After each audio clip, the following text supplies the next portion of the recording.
So in the recent shuffle, Sean Fraser got moved from immigration to housing minister. Do you think that is an indication that those two, like people being unhoused and living in the streets, especially in Toronto, the tent cities, and in BC from what I've seen, and if you got the same issue where you are, just leave us a comment and tell us what town you're in, and if you've got the same housing issues that Toronto have got.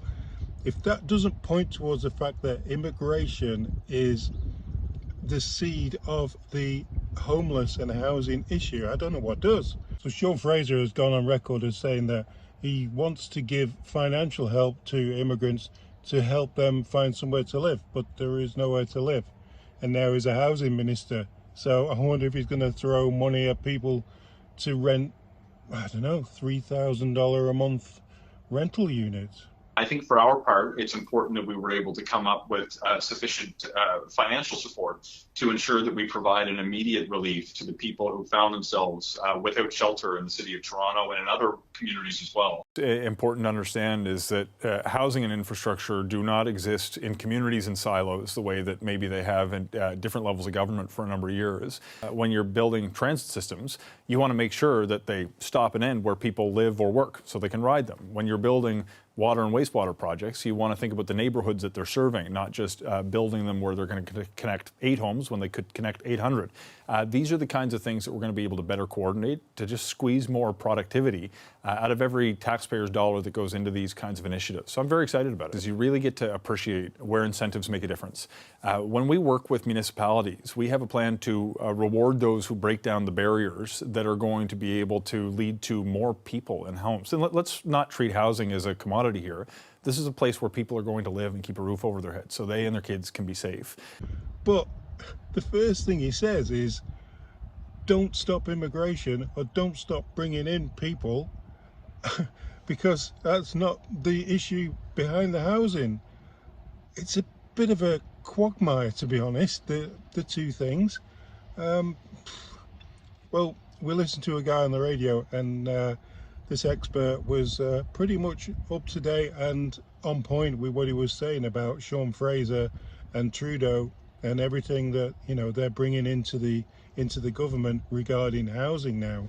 Let's have a listen. You know, what I'll say on the positive side is a cabinet shuffle is an opportunity for government to signal it is changing priorities. So we don't fully know whether or not this, you know, cabinet shuffle is pure vanity, or if it signals the fact that they are going to be taking more action on this issue. And, you know, I think one thing I would like to emphasize in terms of action is it doesn't always mean more money, right? I think what we've seen on this issue in particular is a lack of political leadership from the from the federal government in influencing provinces and municipalities to be better, right? And that's a huge thing that they need to be there for.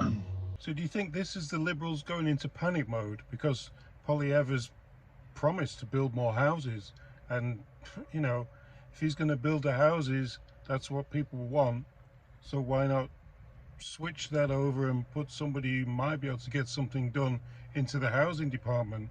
What do you think will happen next? So I really do think that the number one thing that Sean Fraser can do, if he really does want to deliver on this issue, is he needs to hold some form of like national summit with, you know, at least Ontario and BC, but maybe even like leaders from the other provinces, and, you know, the 20 largest municipalities in the country, particularly the GTA and GVA, and they've got to come to an agreement on what they're going to do. Because we hear a lot about collaboration with other levels of government. It's not happening. We don't see it. Nobody is moving. So, you know, at some point, someone has to be accountable for moving the ball forward. Well, it's going to be very interesting to see how the previous immigration minister tackles housing when he perfectly knows that refugees and everyone are sleeping on the streets because there is no housing to put them in.